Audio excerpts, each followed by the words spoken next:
The findings of my investigation into the Tauranga City Council's $38 million misappropriation of ratepayer resources was covered in my last video. If you haven't seen that yet, it's linked in the description and queued at the end of this report. It's worth watching. I thought that I'd be able to leave Tauranga Council alone for a while, but this ratepayer-funded communist money-shredding machine has been quick to roll out more of the same, playing fast and loose with ratepayers' hard-earned cash and their democratic right to universal suffrage. On April the 1st, Tauranga Council disclosed it was spending almost $500,000 on coffee machines and coffee for its staff. The problem with this announcement was not quickly followed by another announcement saying, April Fool's Day, just kidding. They're actually serious and want people to believe that they couldn't find anyone willing to park a coffee cart with a runner next to the council building. Instead, they have to spend almost $500,000 ratepayer dollars for machines so that the staff can waste time making their own soy lattes. That's a lot of baristering time for the army of 1,299 staff that the Tauranga ratepayers are paying for to the tune of $128 million per annum, and that excludes the boutique coffee and soy milk. Almost 300 council staff receives over $120,000 per annum in salary and perks.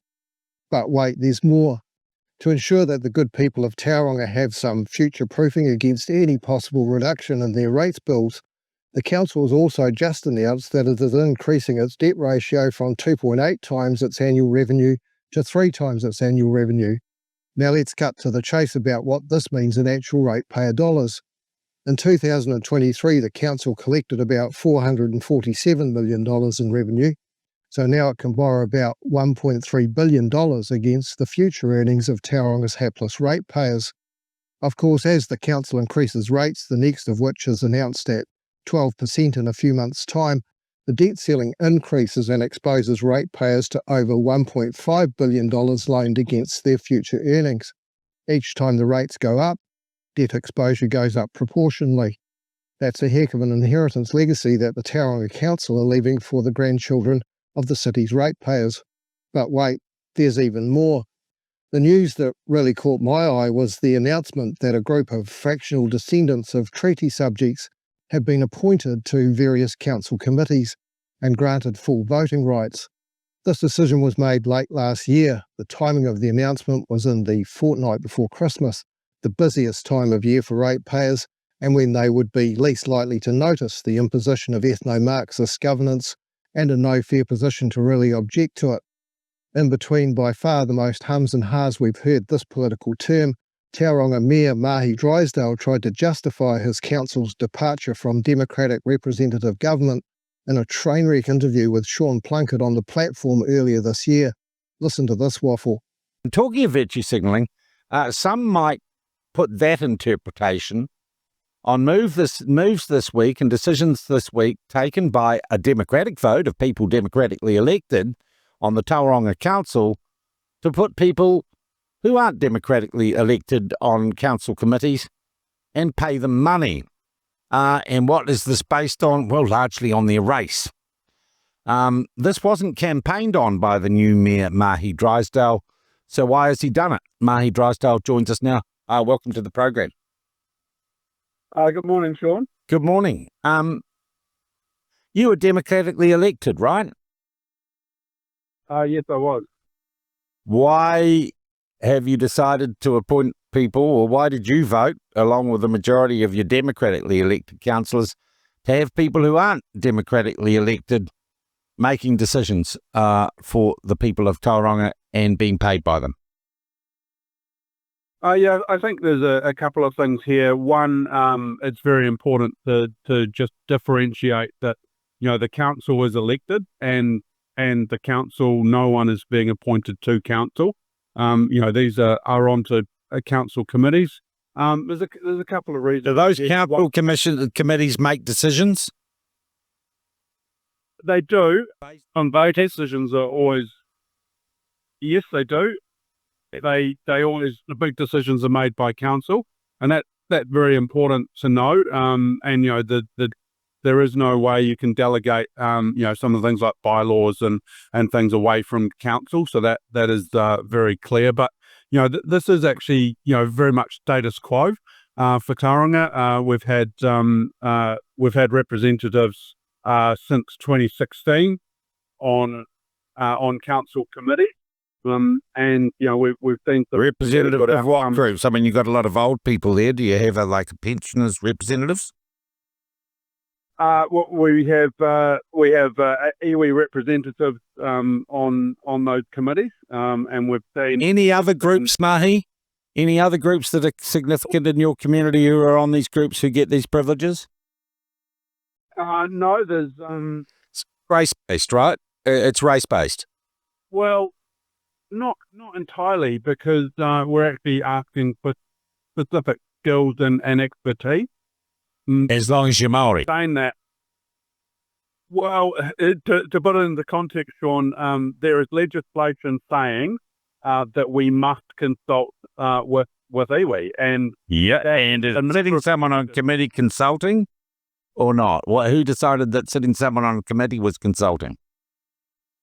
no, because what happens is when they're involved in the decision, the consultation becomes a lot easier, and that is exactly the thing that we have found in Tauranga. Some of the things that have happened have been better outcomes because of it, and I can name you a number of. So things, why don't you extend that privilege to people other than iwi groups, Mahi, if it's such a great idea? Because we don't have to consult with anyone legislatively apart from with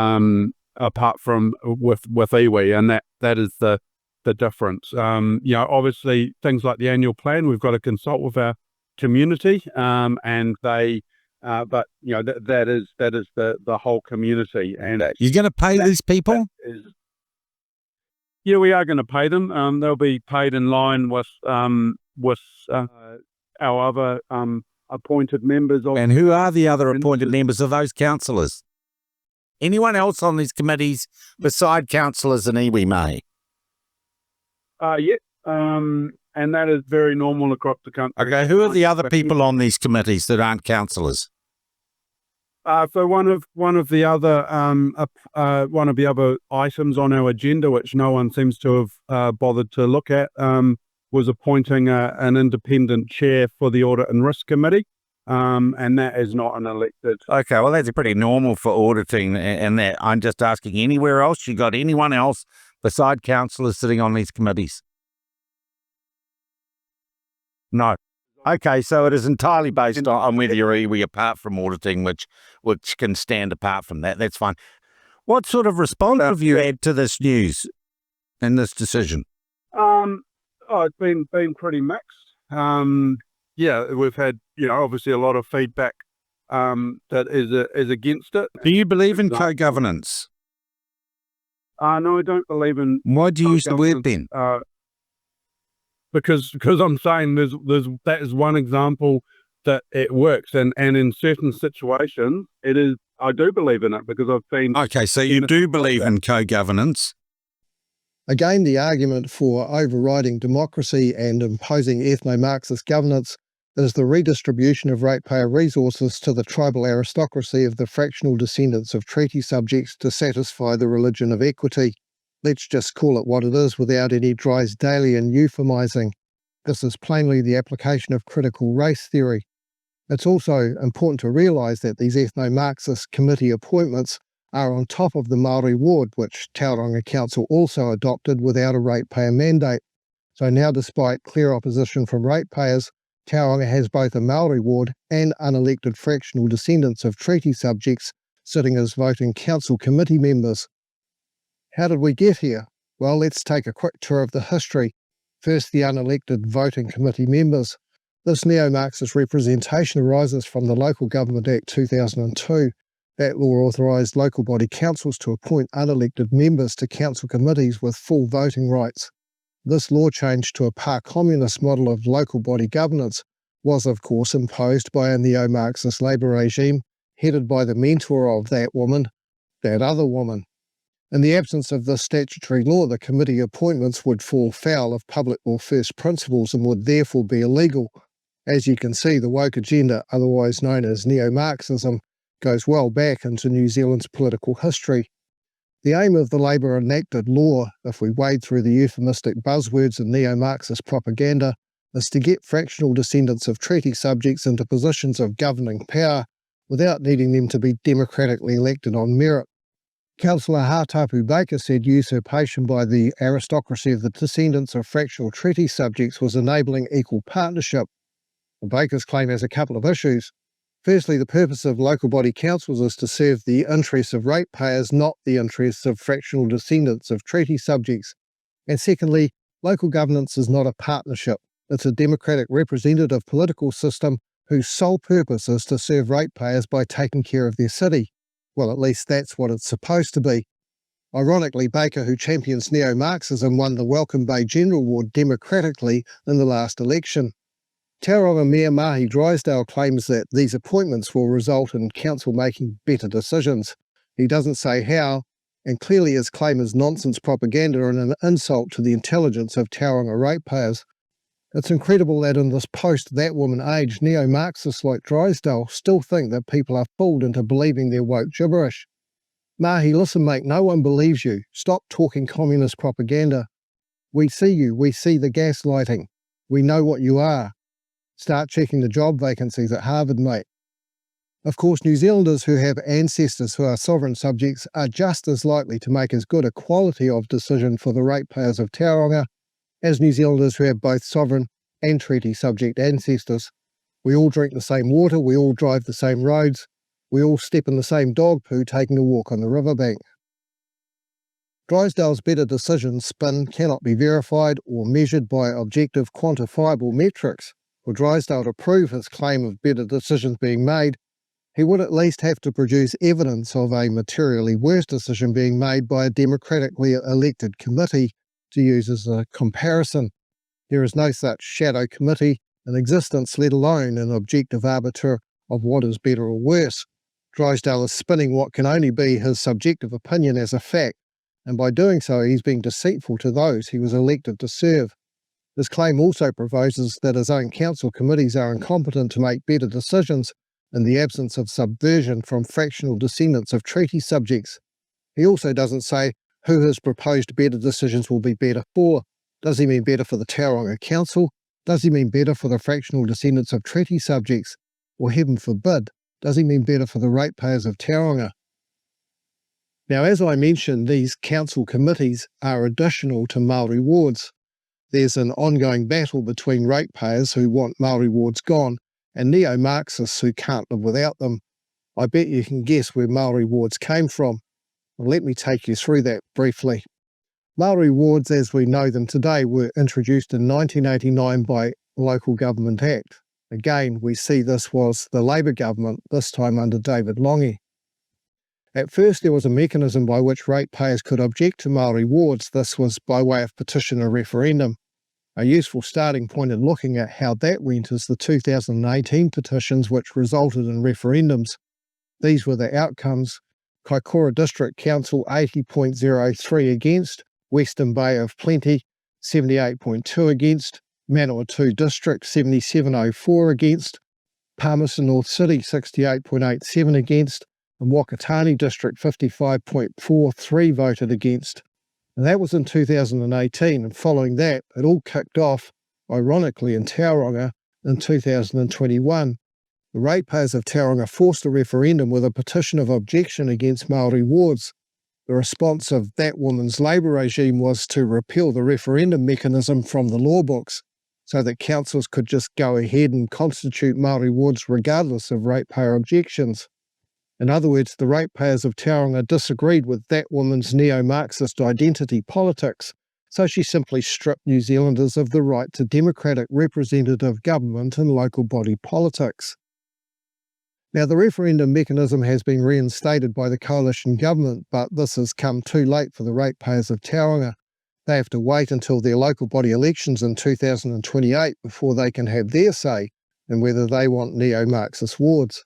However, if there's a change of government from the centre-right back to the radical far left in this year's general election, God forbid, you can imagine what will happen.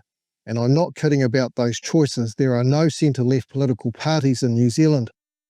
If it were not for the laws amended by various Labour communist regimes, Tauranga wouldn't have Māori wards or committee members appointed with voting rights. Instead, the council would be representative of all the city's ratepayers regardless of their ancestry, which I argue is the only form of government that can legally exist in New Zealand. The Treaty of Waitangi guarantees the fractional descendants of treaty subjects the Queen's governance. It promises democratic representative government and protection against their communist hapu aristocracy. The problem with the council committee appointments with voting rights is in substance the same as the problem with the Tauranga Council gifting $38 million worth of ratepayers' resources to a trust and then entering into co-governance with the local Māori aristocracy in the same trust. Committees are being used as a contrivance to circumvent democratic representative government and replace it with communism. If Māori wards are extinguished by referendum, deranged radical councils like Tauranga will simply appoint more voting Māoris to more committees and then transfer more of the council's ostensibly ratepayer-focused business agenda to what will be par-communist committees. So another issue which stands out to me is that while the coalition government quickly moved to reinstate referendums on Māori wards, it has not closed the loophole of councils being able to appoint voting members to committees. It's difficult to accept that our coalition government has sharply identified the Māori wards as undermining representative democracy while apparently overlooking the different committee pathway to the same problem. Tauranga, what were you thinking? Here's a tip. If your city survives until 2028, find out your local council candidate's political persuasion and management ability, and for your own sakes, send Drysdale packing, get out and vote. And that's pretty solid advice for the rest of New Zealand as well. We've already proven in our central government that New Zealanders who are fractional descendants of treaty subjects are well represented. Even if special Māori seats were excluded from the current government, the fractional descendants of treaty subjects represent 22.4% of our members of parliament, although being less than 18% of the overall population. And if that's not enough, 2 of the 3 government figureheads are fractional descendants of treaty subjects. That seems like pretty good equity in terms of representation. What's with the coalition government leaving the door open to neo-Marxist ideology by overriding public law first principles, allowing council to appoint members with voting rights to committees? What are your thoughts? Leave a comment and let me know what you think. Thanks for watching, give us a like would you, and do hit subscribe to be notified of new content as it drops. See you next time.